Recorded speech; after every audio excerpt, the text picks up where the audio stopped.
Ang isang langit na namlayang daigdig, ang tagapagligtas, nagdusa't nagpagkasakit. Sa krus binayubay, dugo'y kanyang alay, sa pag-ako niya sa ating mga kasalanan.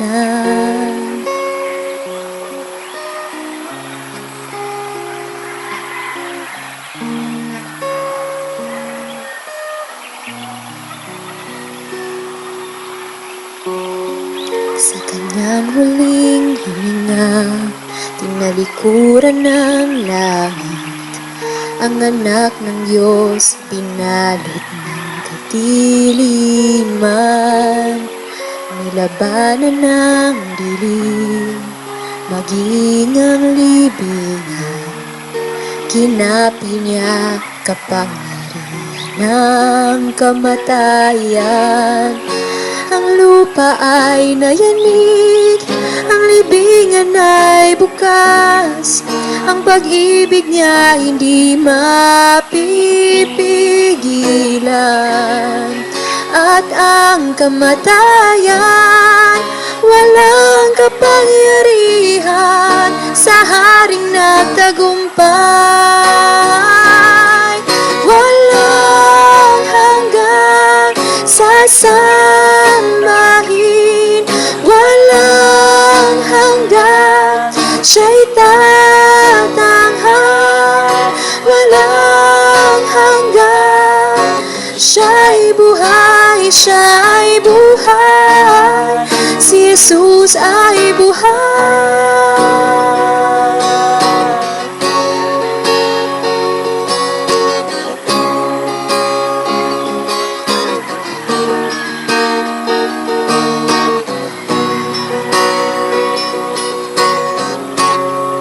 Ang lupa ay nayanig, ang libingan ay bukas, ang pag-ibig niya hindi mapipigilan, at ang kamatayan walang kapangyarihan sa haring nagtagumpay.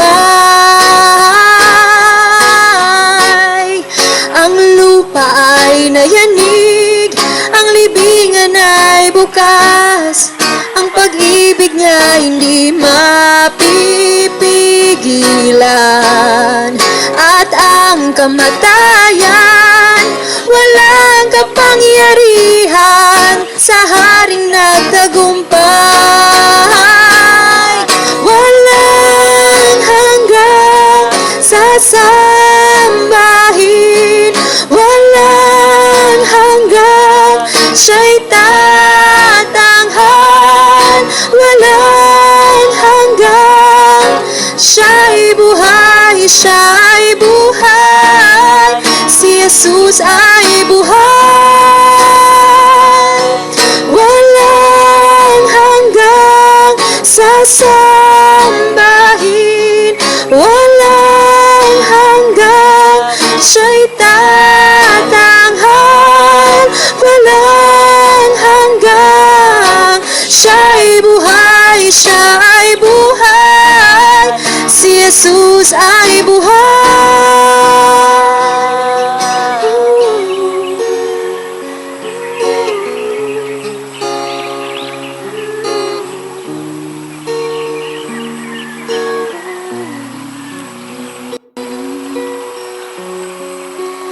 Aawit ng haleluya, aawit ng haleluya, aawit ng haleluya, siya'y nagtagumpay. Aawit ng haleluya, aawit ng haleluya, aawit ng haleluya, siya'y nagtagumpay. Aawit ng haleluya, aawit ng haleluya, aawit ng haleluya, siya'y nagtagumpay. Aawit ng haleluya, aawit ng haleluya, aawit ng haleluya, siya'y nagtagumpay. Walang hanggan sasambahin, walang hanggan siya'y tatanghal. Walang hanggan siya'y buhay, siya'y buhay. Si Jesus ay buhay. Walang hanggan sasambahin, walang hanggan siya'y tatanghal. Walang hanggan siya'y buhay, siya'y buhay. Si Jesus ay buhay.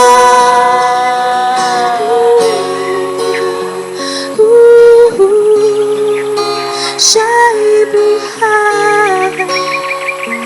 Si Jesus ay buhay.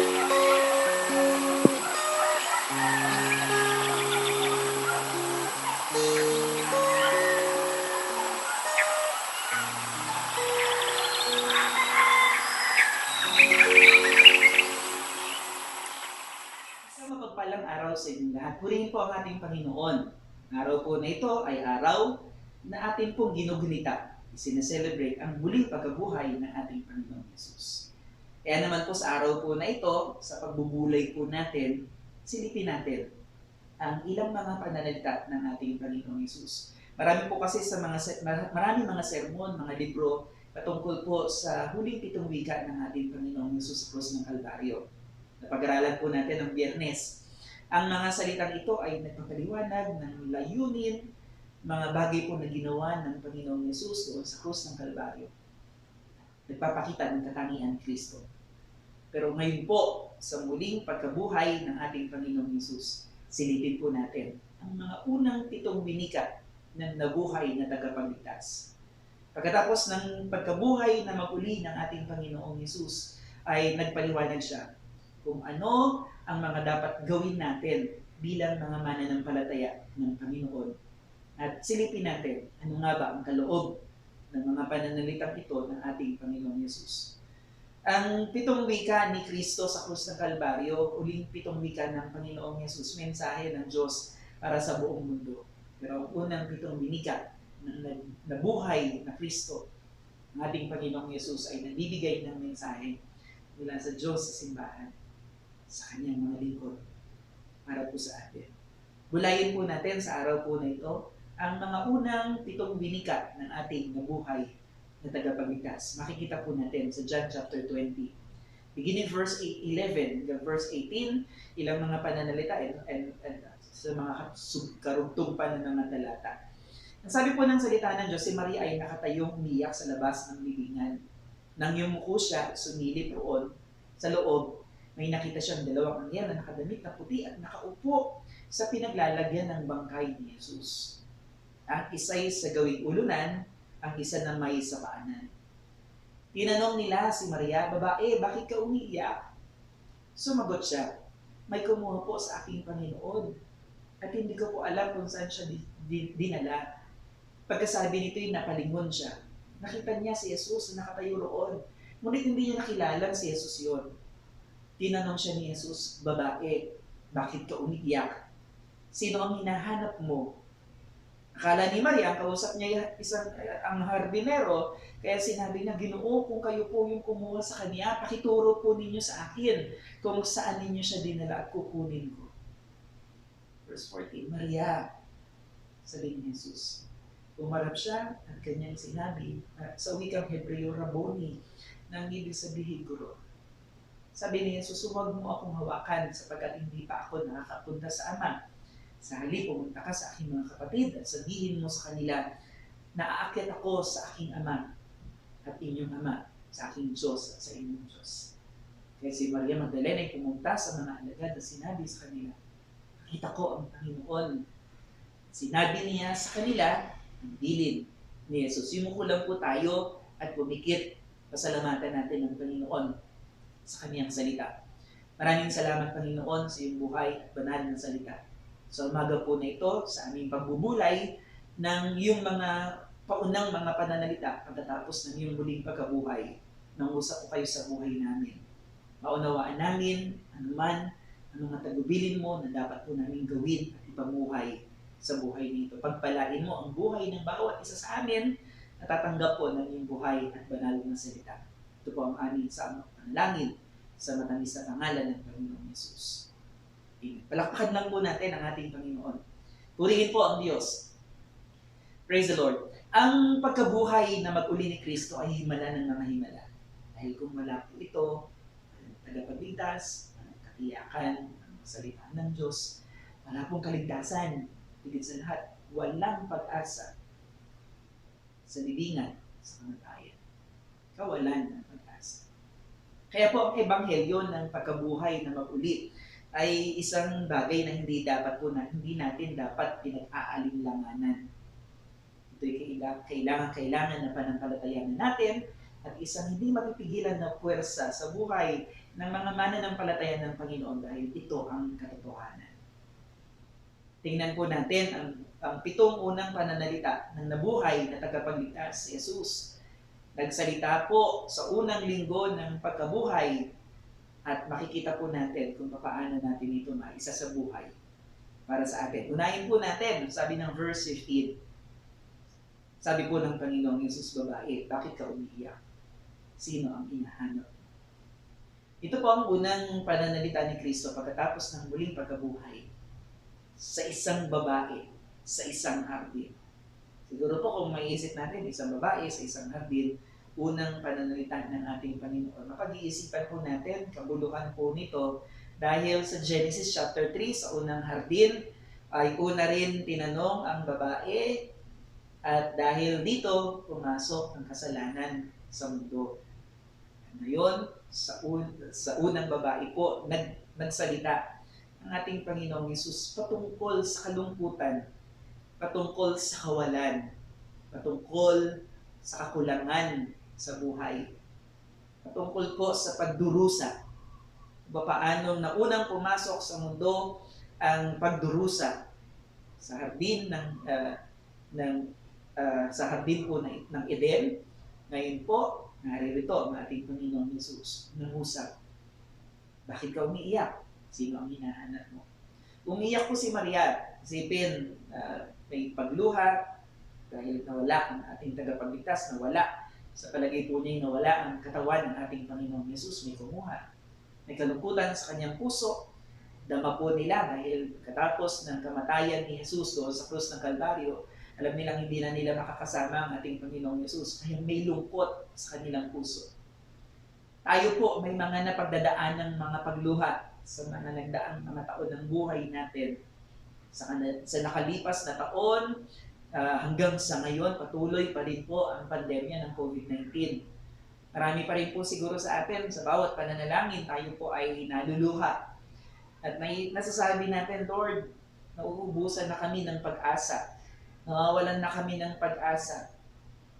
May kalungkutan sa puso namin. Ang luha po ay hindi sana bahagi ng buhay kung walang kasalanan eh. Kaya lang nakapasok ang kasalanan sa hardin ng Eden.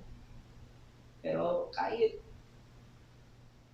sa kabila ng mga bagay po na ito, narito naman po ang ating Panginoong Yesus na ispawiin sa kanyang muling pagkabuhay, nais pong alisin ang kalungkutan na ito.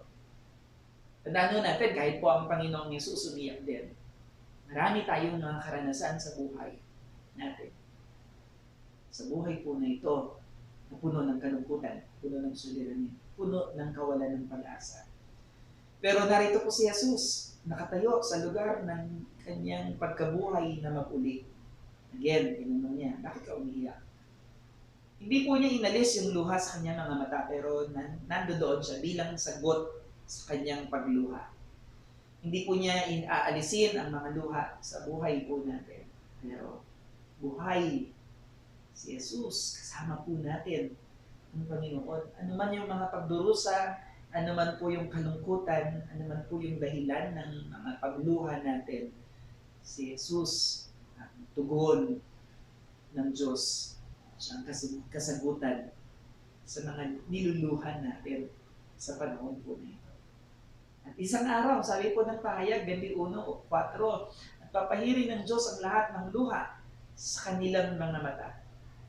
Hindi, sa una, hindi naman po nila hindi nakilala ni Maria ang Panginoon. Dahil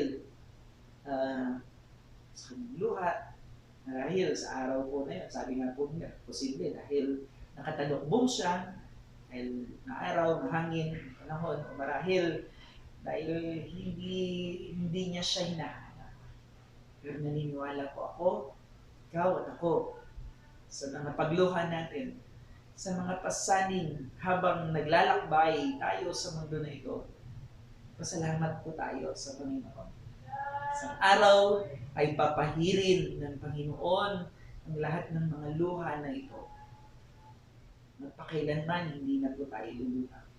Piling tayo sa piling ng ating Panginoon. Hallelujah! Praise the Lord! Ngunit ang ilan po sa atin sa nangangailangan pa rin ng tulong sa ating buhay, naghahanap ng tulong na kailangan talaga natin ang ating Panginoong Hesus. Ang Panginoon, inaanyayahan po tayo na dalhin po natin sa Kanya ang lahat ng luha. Dalhin natin sa Diyos ang lahat ng alalahanin, ang lahat ng takot natin. Siya ay nabuhay na maguli. Nakahanda ang Diyos na tayo ay alagaan. Naririnig tayo ng ating Panginoon at nais tayong tulungan ng Diyos. Ang iba ay maaaring nangangailangan ng tagapagligtas. Kung lalapit tayo sa ating Panginoon, tatawag tayo sa ating Diyos, sa pamamagitan ng pananampalataya, ililigtas ka ng Panginoon ngayon din. Yan naman po yung kailangan mo sa araw na ito. Kailangan mong malaman na kayang tumugon ang ating Panginoong Hesus sa mga pangangailangan mo. Si Hesus ang katugunan ng buhay natin. At hindi hahayaan ng Panginoon na ang mga pagluluha na ito ay tumagal sa buhay natin. Kung tayo po ay mananampalataya, magtitiwala ng lubusan sa ating Panginoon, ang Diyos ay malapit para sa atin. Sa tanong po ng Panginoon, bakit ka umiiyak? Sinong hinahanap mo? Ano po ang hinahanap natin sa panahon ng kalungkutan natin? Ano mga bagay ang hinahanap natin sa panahon ng pagdurusa, sa panahon ng pagluha natin? Sino ang ating hinahanap? Nariyan po ang ating Panginoong Hesus na buhay na maguli. Nakatagpuin ng Panginoon lahat ng ating mga pangangailangan. Sabi ng awit 126 verse 5, sila'y nagtatanim na lumuluha, pero aani na tuwak-tuwak. Sa lahat ng kalungkutan po natin, God can change our mourning to dancing, our sorrows into joy. Ang mensahe po ng muling pagkabuhay ng Panginoon, kagalakan, kasiyahan para sa ating lahat. Purihin po ang Panginoon. Pangalawa po, ang pananalita ng verse 16. May silang. Sabi ni Jesus, Maria. Tinawag po ni Jesus si Maria sa kanyang pangalan. Kilala ni Jesus ang lahat ng kanyang mga alagad. Tinawag niya, actually si Tomas, mas nag-alinlangan sa panahon, ngunit alagad pa rin, tinawag pa rin sa verse 29. Inutukoy ng Panginoon, bawat isa, ayon sa kanilang pangalan, kilala tayo ng Panginoon.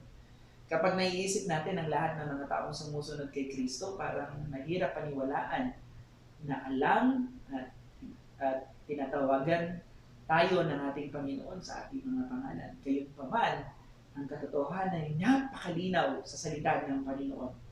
Ang sabi po na Isaiah 43 verse 1, huwag kang matakot sapagkat pinubos kita. Tinatawag kita sa iyong pangalan, ikaw ay akin. At muli, sabi rin ng John 10 verse 14, ako nga ang mabuting pastol, kilala ko ang aking mga tupa, at ako na may kilala nila. Tulad po ng isang ina na alam niya ang kanyang sariling anak sa kanyang pangalan, alam ng Panginoon ang bawat isa sa atin ayon sa ating pangalan. Kapatid, kilalang kilala ka ng Panginoon. Mga oras na pagtawag natin sa Panginoon, kilala ka ng Diyos at alam ng Panginoon ng puso mo. Hindi pa man tayo nagsasalita, alam na ng Panginoon ang nilalaman ng puso natin, kahilingan natin sa Diyos. Mayroong malaking ginhawa po sa pangalawang bagay po na ito ng pananalita ng Panginoon. Maiksiman, Maria. Maiksiman po ito, pero sa pagtawag ng Panginoon sa pangalan ni Maria, malaking kagalakan po ito. Malaking kaginhawaan dahil sa pagkarinig ni Maria, doon niya po nalubos na naisip, ay, si Jesus ito, Rabboni, ay, Guro. Hindi tayo mawawala sa karamihan. Ang bawat isang anak ng Diyos ay natatangi, na tinatanggap, tagatanggap ng dakilang pagmamahal, dakilang pag-aaruga at pag-aalaga ng ating Panginoon Jesus. Alam niyo po, sa pagkabuhay na maguli ng Panginoon, hindi po nalimutan ng Diyos ang kanyang mga disipulo. Hindi niya nalimutan ang bawat tagasunod niya. Kilala ni Jesus ang mga tao sa kanyang muling pagkabuhay. Kilala ka rin ng Diyos. Kilala ko ng Panginoon, kilala ka ng Panginoon. Alam ng Diyos ang lahat ng bagay sa buhay mo. Alam ng alam ng Diyos ang kanyang mga anak. Dapat din bilang mga anak ng Diyos, alam natin ang ating Panginoon. Bagamat medyo nagkaroon po ng konting hindi pagkaunawa si Maria sa ating Panginoong Jesus dahil isip niya, hardinero lang to, kausap ko. Kaya sabi niya, kung maaari, pakita niyo sa akin. Pupuntahan ko, kukunin ko yung bangkay ni Jesus. Isipan po niya, hardinero, pero nung tawagin siya ng Panginoon, tiyakan, karoon ng kagalakan, kapayapaan sa kanyang puso. Buhay at tagapagligtas ko. Kilala ko ng Diyos. At dapat po bilang mga alagad ng Panginoon, alam din natin ang tinig ng Diyos. Naririnig ng aking mga tupa ang aking tinig. Kung hindi mo alam kung kailan nangungusap ang Panginoon, marahil tayo'y patungo sa kapamakan. Kilala tayo ng Panginoon. Kilalanin din natin ang Diyos, ating tagapagligtas ng Diyos sa buhay natin. Magulang mga kapatid, kilala po kayo ng Panginoon. Lumapit tayo sa Diyos. Bilang anak ng Diyos, hindi tayo itataboy ng Panginoon. Pangatlo po, makikita natin sa verse 17. Sabi po ng Panginoong Yesus kay Maria, pumunta ka sa aking mga kapatid. Tinanggap niya ang mensahe ng muling pagkabuhay ng ating Panginoon. Napunta po siya. Ang muling pagkabuhay ng Panginoong Yesus ay nagbibigay po sa atin ng isang mensahe na dapat ipaalam natin, ipahayag natin, ipangaral natin sa buong mundo ang katotohanan patungkol sa ating Panginoong Yesus. Ipahayag natin at ipaalam natin ang mensahe ng kasalanan na bayaran na ng krus ng Kalbaryo. Ang mensahe na mayroon pa rin tayong pag-asa sa kabila ng kamatayan at libingan, may buhay na walang hanggan. May resurrection, may muling pagkabuhay. Ang mensahe ng muling pagkabuhay para sa atin, isang araw at sa dakilang araw na iyon, tayo po ay muling isasama sa Diyos. I-reunite tayo sa ating Panginoon. Bilang mga anak ng Panginoon, ang mensahe ng Diyos sa kanyang muling pagkabuhay, pumunta po tayo sa ating mga kapatid. Sabihin natin ang mga narinig natin sa ating Panginoon. Kaya po binigyan tayo ng tagubilin ng Diyos, Matthew 28 verse 19. Kaya tumayo kayo, gawin ninyong alagad ko ang mga tao sa lahat ng bansa. Bautismuhan ninyo sila sa pangalan ng Ama, ng Anak, ng Espiritu Santo. Ang lahat ng pangangaral sa buong daang siglo ay naging kapaki-pakinabang o magiging kapaki-pakinabang o mawawalan ng silbi, magkakaroon ng kahalagahan o walang halaga, depende po sa katotohanan at depende po sa katotohanan o hindi ng muling pagkabuhay ng Panginoon. Pero dahil nabuhay na muli ang ating Panginoon, kapakinabangan, kahalagahan ito para sa buhay natin. Tinanggap ni Maria ang mensahe para sa mga alagad, pagkatapos ay ibinahagi po nila sa maraming tao. May mensahe na po tayo ng Diyos. Ang mensahe ng krus ng Kalbaryo na nagbigay sa atin ng kaligtasan kapatawaran sa ating mga kasalanan. At ang mensahe ng muling pagkabuhay ng ating Panginoong Hesus, ito po ay kapangyarihan ng Panginoon para sa atin.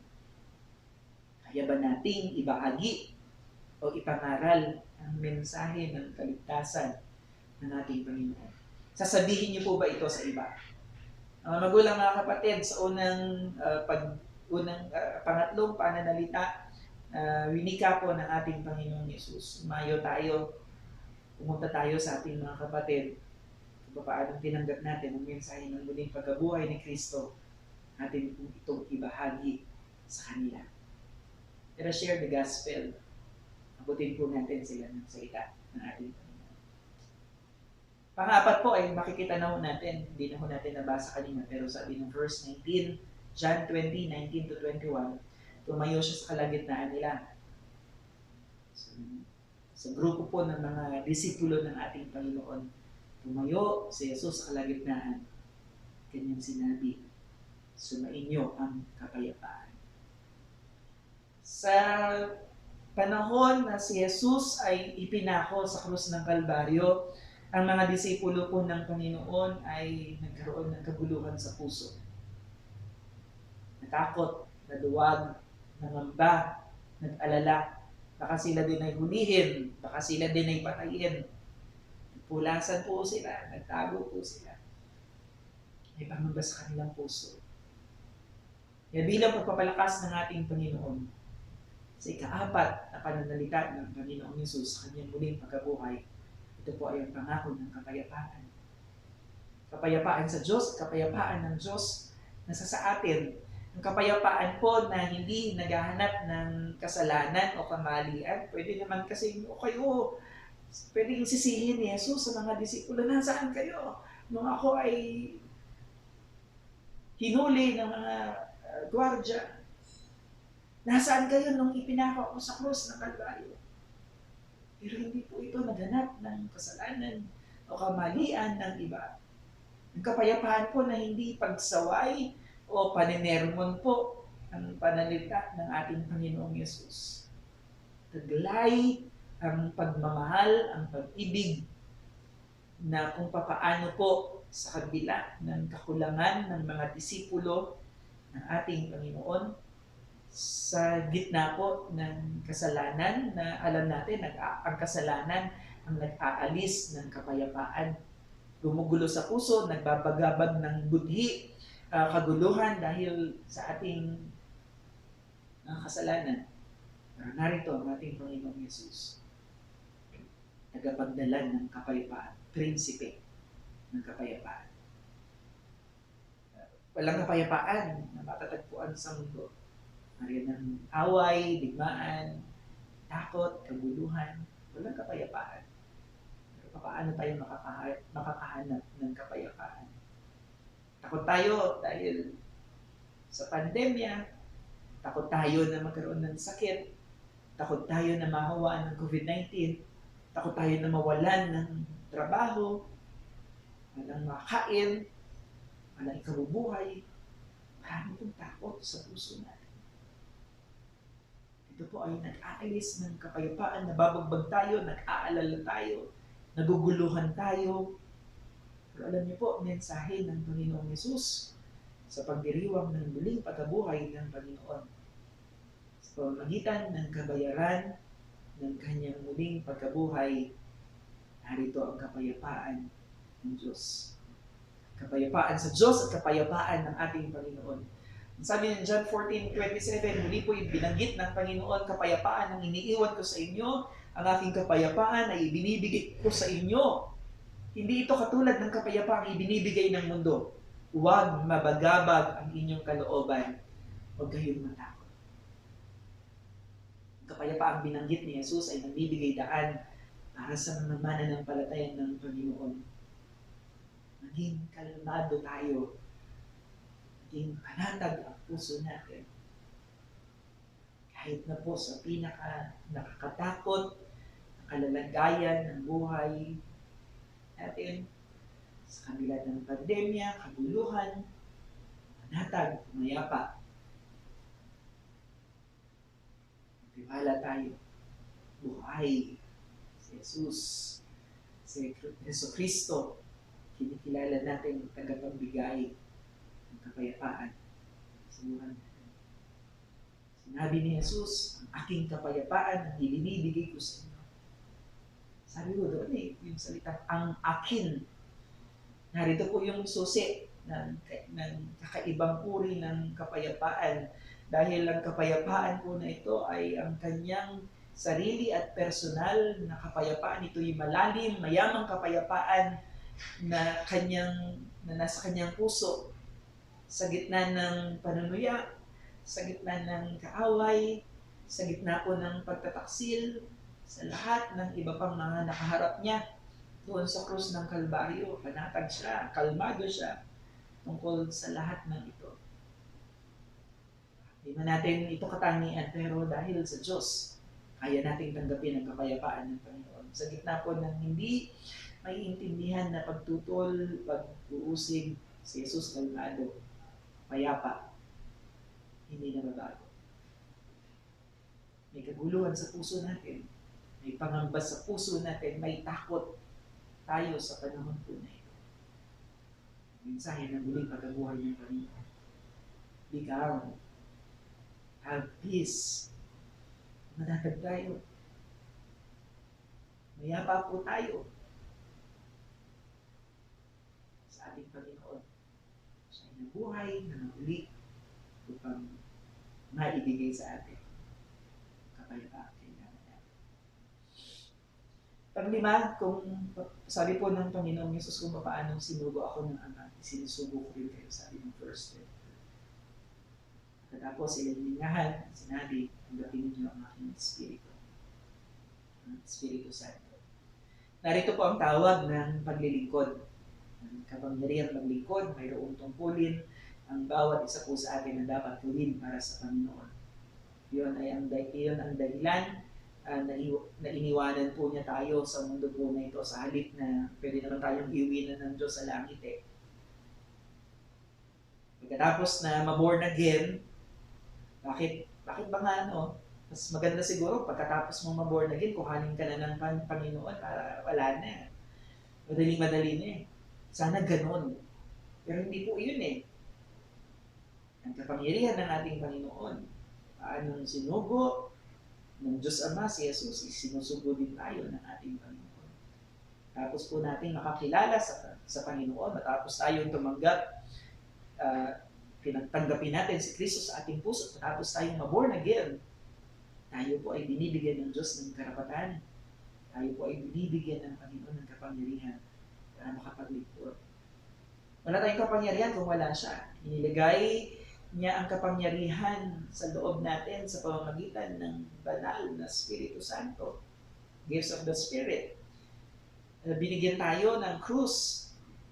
Binibigyan po tayo ng krus ng mensahe at ang pagkabuhay na maguli nagbibigay naman sa atin ng kapangyarihan. Kapangyarihan na tayo po ay humayo, kapangyarihan na tayo ay maglingkod sa biyaya, sa lakas ng banal na Espiritu Santo. Tayo po ay may kayang gawin para sa Diyos. Mga magulang, mga kapatid, sa panahon po na ito, mamarap tayo sa pandemya. Anong paglilingkod ang pwede natin gawin para sa Diyos? Ang mensahe ng muling pagkabuhay ng ating Panginoon, mensahe na kailangan gamitin natin ang buhay natin para sa paglilingkod sa ating Panginoon. We will serve the Lord with all our heart, our soul, our strength, everything in us. Ipaglingkod natin ito sa inyo. Pati kung hindi mo pa nagagawa na maglingkod sa Diyos, hindi pa huli ang lahat. Maraming kaparaanan, maraming pagkakataon ang ibinibigay ang Diyos sa atin, maraming kaparaanan, may ibinibigay na pagkakataon ng Panginoon. Pati upang ikaw ay makapaglingkod sa Kanya. Sa kahit anong kaparaanan, makatulong sa ating kapwa, ang gawin natin, anumang gawin natin sa ating kapwa ay ginagawa natin bilang paglilingkod natin sa ating Panginoon. Kapatid, ito ang oras, ito ang panahon para maglingkod. Si Jesus, At sa kanyang buhay, siya po ay naglingkod sa ating Panginoon. Lalo na ho yung 3 taon ng kanyang buhay. Sobra-sobrang paglilingkod hanggang sa krus ng Kalbaryo at hanggang kamatayan, siya po ay naglilingkod. Tayo po, napagod na ba tayong maglingkod sa Panginoon? Wala na, kulong na kasi sa bahay, lockdown eh. Hindi na makakilos, hindi na makapagpunta sa bahay-bahay. Pwede naman po tayong mag-text. Pwede naman natin gamitin ng social media. Siguro naman po lahat tayo may mga kapitbahay sa paligid natin na pwede nating abutin. Gamitin natin ang lakas natin para maipaglingkod natin ang buhay natin. Balikan natin yung mensahe kanina. Sabi ko doon, pumunta tayo sa ating mga kapatid. Sabihin natin yung mensahe ng Panginoon. Pangalan natin. Share na.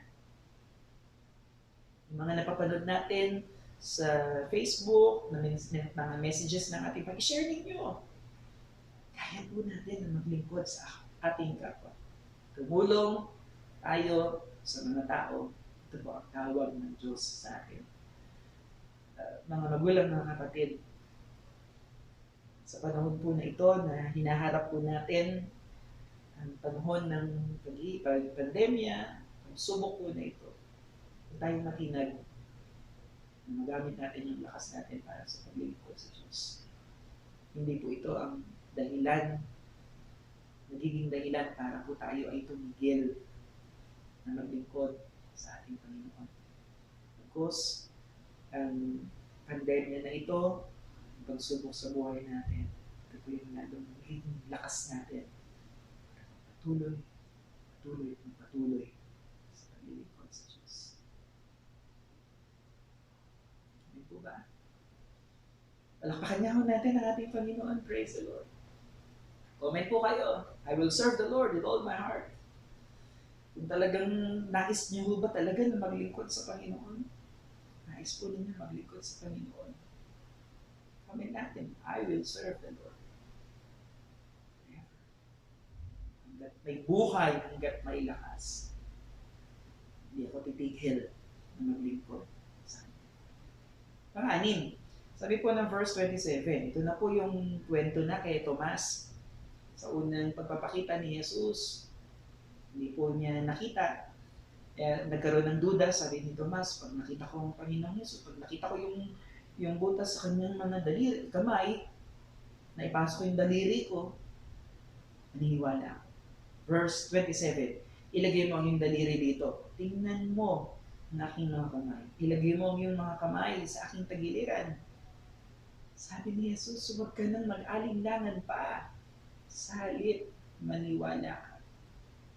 Pansinin lang po natin ang ilang bagay. Pansinin po natin kung gaano na tayo ho, Kristyano, na kapag ka po nawawala sa grupo ng mga mananampalataya.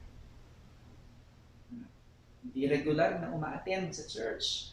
Absent po si Tomas nung unang nagpakita ang ating Panginoong Yesus. Wala si Tomas. Pero pansinin po natin kung gaano kabait at maunawain ang Diyos sa mga nawawalan ng paniniwala at sa mga taus-pusong may pagdududa sa kanilang puso. Kapag ang isang tao ay nag-aalinlangan at nagkukulang sa mga ebidensya, tinatawag ng Diyos na kahangalan, pero kung taus-puso, sa mga taong taus-pusong may pagdududa sa kanyang buhay, may pananalita ang Panginoon sa atin, huwag kayong mag-alinlangan, hindi maniwala. Minsan, gahanap tayo ng mga bagay na ikakasiyan ng buhay natin. Mas paniniwalaan natin ang Panginoon kapag tayo ay may blessing at may tugon ang Diyos kapag tahimik na ang ating Panginoon. Kino-question na natin ang ating Panginoon.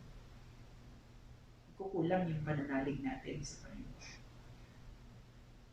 Si Tomas, hindi man nakagawian na nagdududa palagi, pero siya ay tulad din ng ibang mga alagad. Tulad din natin, sa isang lugar na kung saan nawawalan siya ng pananampalataya, lumilipat isang lugar na kung saan ay malalagyan ng Diyos ng pananampalataya. Kapatid, huwag na tayo maghanap pa ng ebidensya. Huwag na nating sabihin pa na tinugon lang ako ng Panginoon, tsaka lang ako magdarasal, tsaka lang ako maniniwala sa Diyos. Tunay na buhay ang Diyos. Tunay na ang Diyos ay mapagmahal. Tunay na ang Panginoon ay nagbabahala at sumasagot sa ating mga dasal at panalangin. Hindi man tayo pa nasasagot sa panahon na ito, pero tiyak ang pangako ng Panginoon na kanyang bibigyan katuparan ang lahat ng ating mga dasal at panalangin. Ano po tayong tumulad kay Tomas, may pagdududa. Huwag nawang magkulang ang ating pananampalataya. Naway mapuno po tayo ng pananalig sa Diyos. Pero ang kagandahan po nito, tinago ng Panginoon si Tomas. Nagkaroon ng transformation. Hindi natin nakikita ang ating sarili, ang ating simbahan, ang ating mundo tungo sa pagbabago na inihiling at kinakailangan ng buhay natin. Hindi natin makikita ang Diyos. Maliligaw po tayo sa ating paglalakbay. Kung feeling mo natin, sapat na yung meron tayo, nasa atin na ang lahat, maliligaw tayo. Kung sa tingin po natin, tapos na tayo sa paglalakbay, maliligaw tayo. Sa palagay ho natin na tayo'y kompleto na, hindi na natin kailangan ng Panginoon, maliligaw tayo. Pero mahal tayo ng Panginoon. Sa parang katulad ng buhay sa atin, huwag tayong maghanap na, huwag na tayong maghanap ng katibayan, o huwag na tayong magtanong pa na nasaan yung butas sa kamay ng Panginoong Yesus sa alam mananampalataya kapag napatunayan na niya na buhay ang ating Panginoong Yesus. Sa lahat ng oras, sa lahat ng panahon, buhay ang Diyos. Makakatagpo din natin ang ating Panginoon. Kilala rin natin ang lubusan ng ating Panginoon. Maaari po natin siya makilala sa pamagitan ng pananampalataya sa Panginoon. Pwede natin siyang kausapin sa ating mga panalangin. At pwede siyang mangusap sa atin sa pamagitan ng salita ng Panginoon. Pwede po tayong magtapat ng ating mga kasalanan. Mga magulang, mga kapatid, huwag po natin pagdudahan ang Diyos. Huwag nating isipin na may ginagawang mali ang Panginoon sa buhay natin. Naranasan ko na po yan. Minsan tanongin na sa panahon na ako po yung may karamdaman na tanongin na, Lord, ito ba yung ganting paala mo? Sa panahon na mayroong karamdaman, may pangangailangan, nag-alinlangan ka sa Diyos. Alam niyo naman yung panalangin namin. Ngayon, wala pa. Hindi sa nag-aalaman. Yumayakap lang sa kalooban ng Panginoon, Lord, kung anong kalooban mo. Wala pa man po ang tugon sa panalangin ito, pero naniniwala ako, may higit kang dahilan, may higit kang layunin sa aming buhay. Ganun din po sa atin. Kapatid, huwag po natin pag-alinlanganan. Sasabihin natin, pagka-Biyernes Santo, patay ang Diyos. Hindi patay ang Diyos. Hindi natutulog ang Panginoon. Buhay na buhay ang Panginoon. Kaya po ang verse 29, ito po yung panghuli, pangpito, mapalad ang mga naniniwala kahit hindi nila ako makikita. Narinig natin yung kasabihan, to see is to believe it. Marahil alam natin kung ano ang tinutukoy natin dito. Panglubos na matanggap ang isang biyaya na totoo, kailangan makita muna ng isang tao, sariling mga mata. Pero iba po ang pananampalataya. Hebrews 11 verse 1, ang pananampalataya ay katiyakan na matatanggap natin ang mga bagay na inaasahan natin. Kailangan nating tiyakin kung ano ang inaasahan natin sa buhay. Si Jesus ay sa katunayan namatay sa krus ng Kalbaryo para sa ating kasalanan. Kailangan nating tiyakin si Jesus na siya lang ang tanging daan patungo sa Ama. Tulad ng sinabi niya, ito yung kanyang mga pangako eh. Dahil sa kanyang mga ginawa, makakasama natin ang Panginoon balang araw. Matitiyak natin na inaasahan natin ang pagbabalik ng ating Panginoon para makasama tayo sa bahay ng Diyos Ama sa langit. Inaasahan natin ang lahat ng ito. Dahil natalo ni Jesus ang kamatayan, maasa din po tayo na nakapangyarihan ng Panginoon. Siya ay bumangon, siya ay buhay. Buhay talaga si Jesus. Hallelujah. Amen. Buhay si Kristo. Tinalo niya ang kamatayan. Walang Kristiyanong talunan. Naririnig nating balita, talo na daw tayo sa pandemya na ito. Talo na tayo ng COVID-19. Hindi po, buhay ang Diyos. Makapangyarihan ng Panginoon. Kaya niyang talunin, kaya niyang lupigin. Ang COVID-19, ang pandemya na ito. Tuloy lang tayo magtiwala sa Panginoon. Panampalatayanan natin ang mga pangako ng Diyos. Ilan sa atin ang naghihintay pa rin sa Diyos na ipakita ang kanyang sarili sa ating buhay bago maniwala. Ilan po sa atin nagdududa pa rin sa Diyos. Hinahanap pa rin ang Panginoon sa libingan.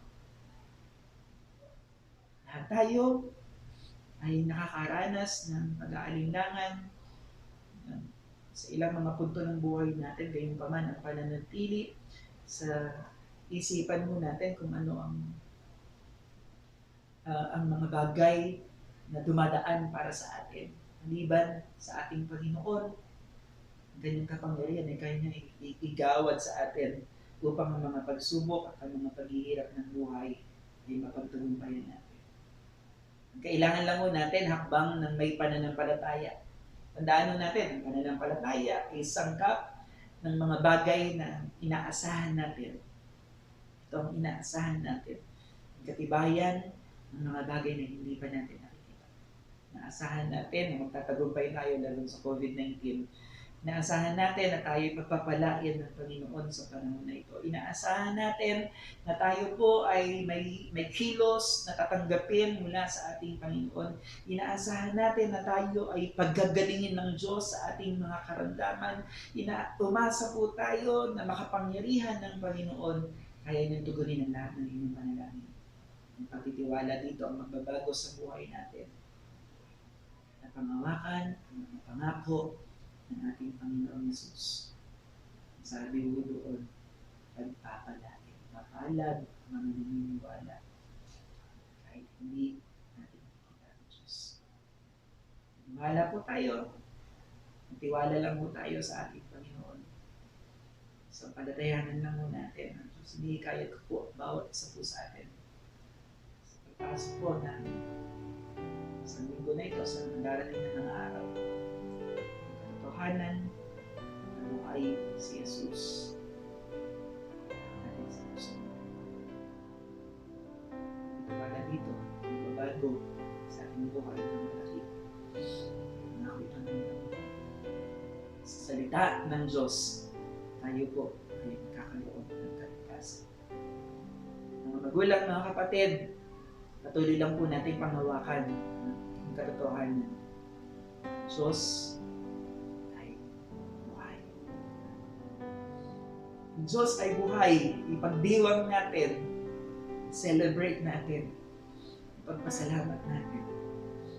Totoo, ang Diyos, si Jesus ay buhay. Totoo ang ating pananampalataya.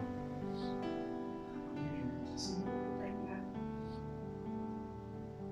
Salamat, Panginoon, sa mga pananalita ng kalakasan, ng kalooban. Sa katotohanan, O Diyos, na binanggit mo, nakita namin na Ikaw ay tunay na buhay. Na buhay na maguli mula sa kamatayan. Nilupig ang kamatayan, nilupig ang libingan. Salamat po. Malakas ang loob namin na lalakad kami sa buhay na ito. Na hindi patay ang aming Diyos. Lalakad kami na kasama namin ang Diyos. Kasama namin sa lahat ng lakbayan ng buhay na ito. Lord, may kasamahan kami, may ilan sa amin pagod na, nahihirapan na, sumusuko na sa mga nararanasan sa buhay. Maraming ilagay mo sa puso mo. Kilala mo po ang iyong mga anak. Kilala mo, talagang nalalaman mo ang kanilang mga sitwasyon. At sa mga sitwasyon na ito, ipinangako mo kapayapaan, pagtitiwala, pananampalataya ang kailangan namin ilagay sa puso namin. Lord, ilagay mo po sa puso ng iyong mga anak yung pananampalatayang kailangan namin sa bawat araw.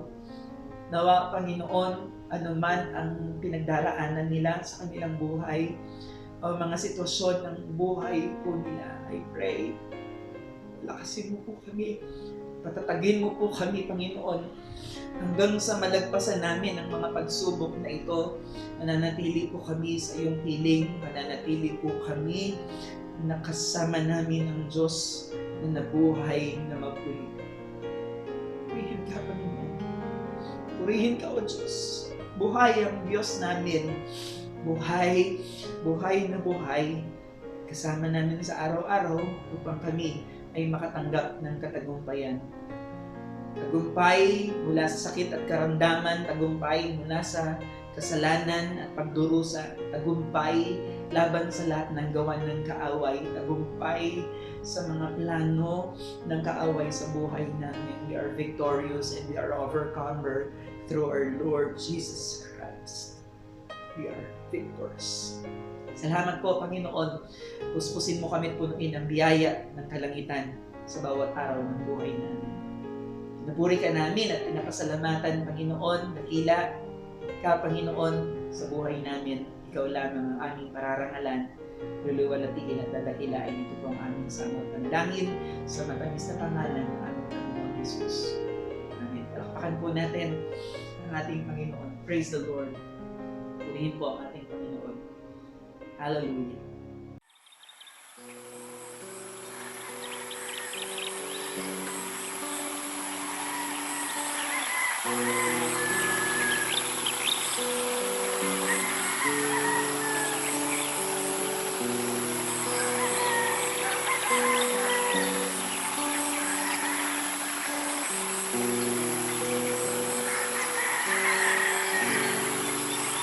Thank you for the cross, Lord. Thank you for the price you paid, bearing all my sin and shame. In love you came and gave amazing grace. Thank you for this love, Lord. Thank you for the nail-pierced hands. Wash me in your cleansing flood. Now all I know, your forgiveness and embrace. Worthy is the Lamb, seated on the throne. We crown you now with many crowns. You reign victorious,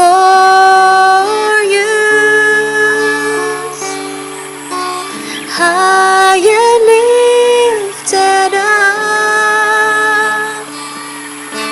Jesus, Son of God, the darling of heaven, crucified. Worthy is the Lamb, worthy is the Lamb. Thank you for the cross, Lord. Thank you for the price you paid, bearing all my sin and shame. In love you came and gave amazing grace. Thank you for this love, Lord. Thank you for the nail-pierced hands. Wash me in your cleansing flow. Now all I know, your forgiveness and embrace. Worthy is the Lamb seated on the throne. Crown you now with many crowns. You reign victorious,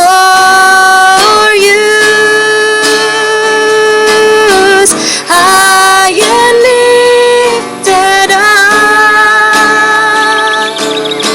Jesus, Son of God,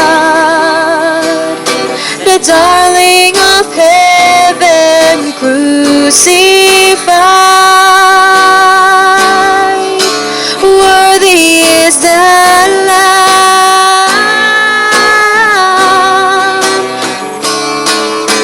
Worthy is the Lamb seated on the throne. Crown you now with many crowns. You reign victorious,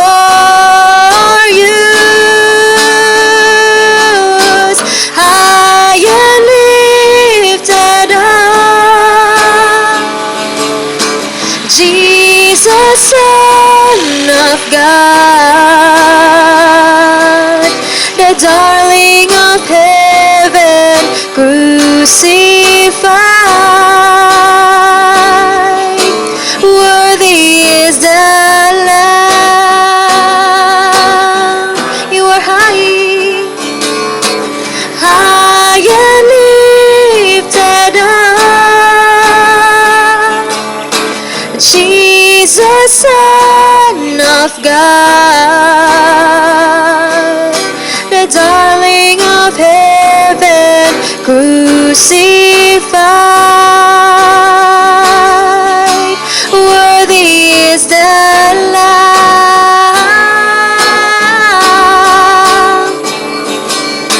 Worthy is the Lamb seated on the throne. We crown you now with many crowns. You reign victorious,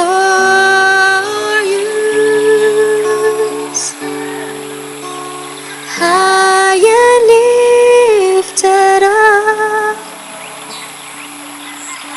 Jesus, Son of God, the darling of heaven, crucified. Worthy is the Lamb. Worthy is the Lamb. Worthy is the Lamb.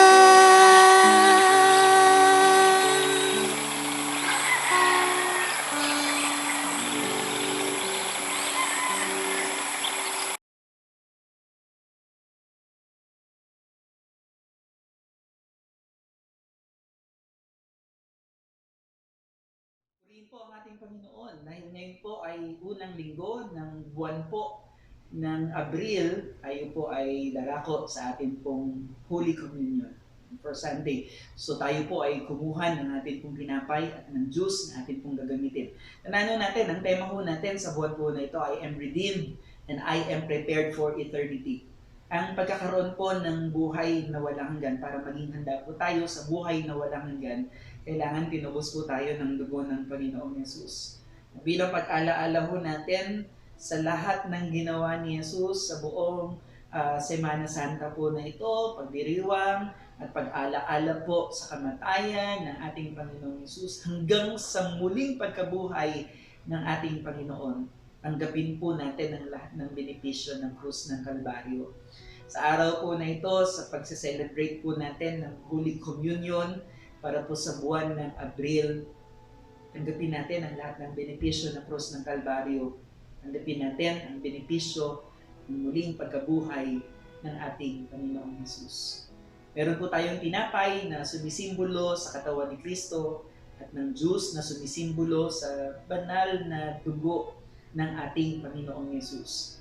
At bayaan po natin sa pagtanggap po natin ng mensahe ng kaligtasan, mensahe ng pagtutubos ng ating Panginoon, at higit sa lahat sa mensahe ng krus ng Kalbaryo.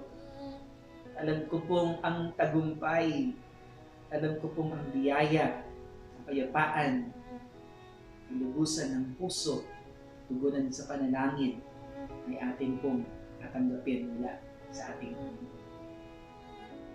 Sa oras po na ito, darako po tayo sa ating Holy Communion. Ang tinapay na sumisimbolo sa katawan ni Kristo. Ito po ang elemento ng tinapay na kung saan ito ay nag-alay ang ating Panginoong Hesus doon sa krus ng Kalbaryo ng kanyang buhay. Ang kanyang katawan ay nabayubay sa krus ng Kalbaryo bilang pagbabayad sa lahat ng ating kasalanan. Sa mga hampas at hagupit na kanyang tinamo doon sa krus ng Kalbaryo, sa kanyang katawan, sabi ng Panginoon sa mga latay ni Jesus, tayo ay may kagalingan. Biyaya ng katawan ni Kristo. Tanggapin natin sa araw nito. Ang biyaya po ng Diyos ng ating Panginoong Hesus, simbolo sa dugo ng Panginoong Hesus, na bawat patak ng dugo ng ating Panginoong Hesus, tayo po ay may katubusan. Lubos na binibiyayaan ng isang buhay na ganap at kasiya-siya. Sa pamamagitan ng dugo ng ating Panginoong Hesus, hinuhugasan ito ng ating kasalanan. Tinatanggap natin ang buhay na walang hanggan, ang kaligtasan ng ating Panginoon. Yumuko po tayong lahat at manalangin sa ating Panginoon. Sinasamba ka namin, pinupuri ka namin o aming Diyos na makapangyarihan sa lahat. Maraming salamat sa biyaya ng buhay. Salamat, Panginoon, bilang pag-alaala namin sa lahat ng ginawa mo sa krus ng Kalbaryo. Tinatanggap po namin sa araw nito ang lahat ng benepisyo ng banal na dugo, banal na katawan, Panginoon, na inialay po ninyo para sa amin lahat. Salamat sa kaligtasan. Salamat sa buhay na walang hanggan. Salamat sa kagalingan. Salamat sa himala. Salamat sa pagtubos sa aming mga kasalanan. We are redeemed and we are now prepared for eternity. Tanggapin po namin, tinatanggap po namin sa araw po na ito ang iyong banal na katawan, ang iyong banal na dugo sa aming buhay. Ang ating benepisyo ng krus ng Kalbaryo. Ngayon at magpakailanman. Ito po ang aming panalangin sa matamis na pangalan ng aming Panginoong Hesus. Amen. Sabi po ng salita ng Panginoon, sapagkat ito ang turo na tinanggap ko mula sa Panginoon at ibinibigay ko naman sa inyo, noong gabing siya'y pinagkanulo, ang Panginoong Hesus ay dumampot ng tinapay at nagpasalamat, pinagpira-piraso ito at sinabi, ito ang aking katawan, inihandog para sa inyo. Sabay-sabay po natin kainin ng tinapay ng may pagpapasalamat sa ating Panginoon. Thank you, Jesus.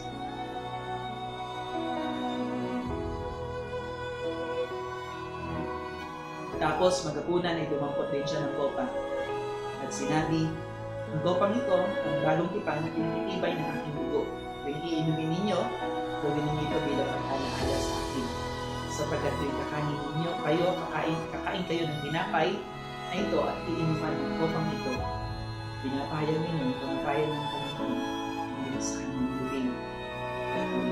Gawin po natin ang juice na sumisimbolo sa banal ng dugo ng Panginoon ng puri at pagpapasalamat sa ating Panginoon. Thank you, Lord Jesus.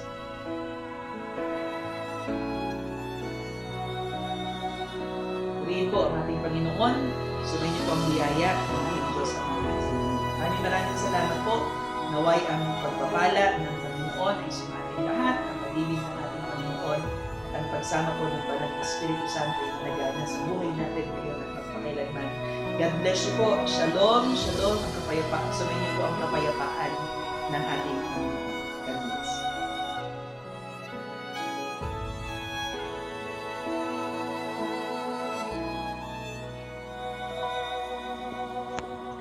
Patuloy po natin purihin at pasalamatan ng ating Panginoon. Hallelujah, hallelujah, hallelujah. Tayo po ngayon idadako sa ikalawang bahagi po ng ating gawain. Ito po ang pagbibigay at pagkakaloob. Basahin po natin ang nakalagay po sa aklat po ng Luke 6 verse 38. Ang sabi po dito, "Give and it will be given to you, good measure, pressed down, shaken together, and running over will be put into your bosom. For with the same measure that you use, it will be measured back to you." Isa po sa mga ibinibilin sa atin ng ating Panginoon. Isa po sa mga nais ipagawa sa atin ng Panginoon. Mga mananampalataya, ito po ang pagbibigay. Iniuutos po sa atin ng Diyos na tayo po ay magbigay. Basahin din po natin ang nakalagay po sa aklat po ng Kawikaan sa 3 verse 9 to 10. Sabi po dito, "Si Yahweh ay handugan mo, bahagi ng kayamanan, pinakamainam na ani mo, sa Kanya ay ibigay. Sa gayon, kamalig mo ay lagi ng aapaw, sisidlan ng inumin ay hindi na matutuyuan." Mga kapatid, ang nais po ng Diyos ay tayo po ay magbigay, tayo po ay magkaloob, tayo po ay maghandog. Yun po ang ipinagagawa sa atin ng ating Panginoon. Ano po ang kapalit ng ating pong pagbibigay?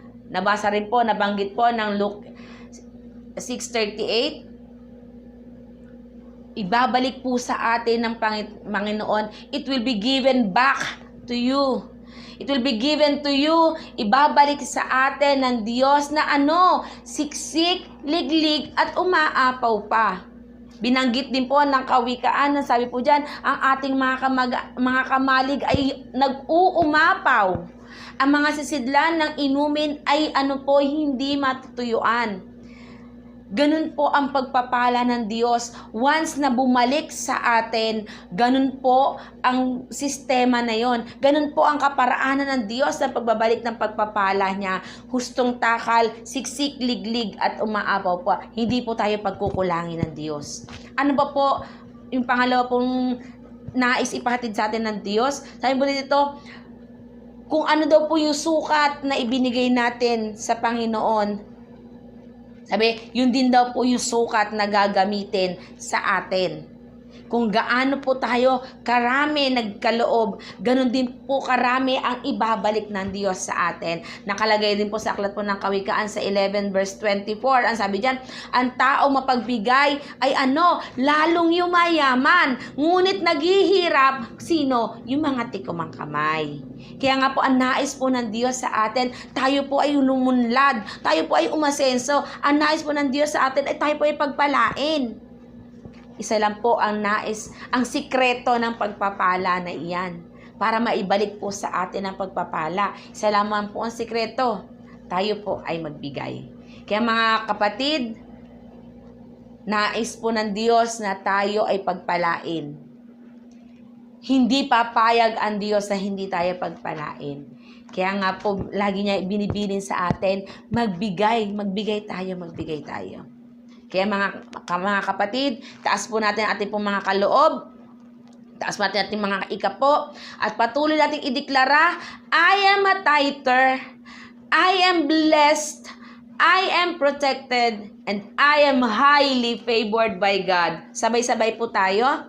Because I am a tither and a giver, the windows of heaven are open to me, and God rebukes the devourer for my sake. I am blessed financially and receive a blessing that I cannot contain. Hallelujah, praise the Lord. Patuloy po tayo manalangin. Dakilang Diyos na mga pangyarihan sa oras po na to, kami Panginoon ay nagpapasalamat dahil Ikaw po ang Diyos na nagbigay sa amin. Ikaw ang Diyos na nagpapala sa amin. Ama, patuloy po namin pinagkakatiwala sa inyo ang aming mga sisidlan. Patuloy po namin pinagkakatiwala sa inyo ang aming mga hanap buhay, ang aming mga trabaho, ang aming mga kinanggagalingan, Panginoon Diyos, ng pinagkakakitaan. Pagpalain mo ito, O Diyos, basbasan mo, ingatan mo, Panginoon Diyos, upang maging pagpapala din kami, Panginoon, sa iba. Sa mga anak mo, Panginoon Diyos, na nagkakaloob at nagbibigay sa iyo, Panginoon Diyos, Lord, ibabalik mo ang lahat ng ito ng hustong takal, siksik, liglig at umaapaw pa. Patuloy po namin, Panginoon Diyos, pinanghahawakan ang mga pangako mo na iyan. Ama, minsan pa, patuloy po kami nagpapasalamat sa inyo pong kapangyarihan na hindi po nagmamaliw sa bawat isa sa amin. Ama, maraming salamat po. Ito po ang aming panalangin sa pangalan ni Kristo Jesus. Amen.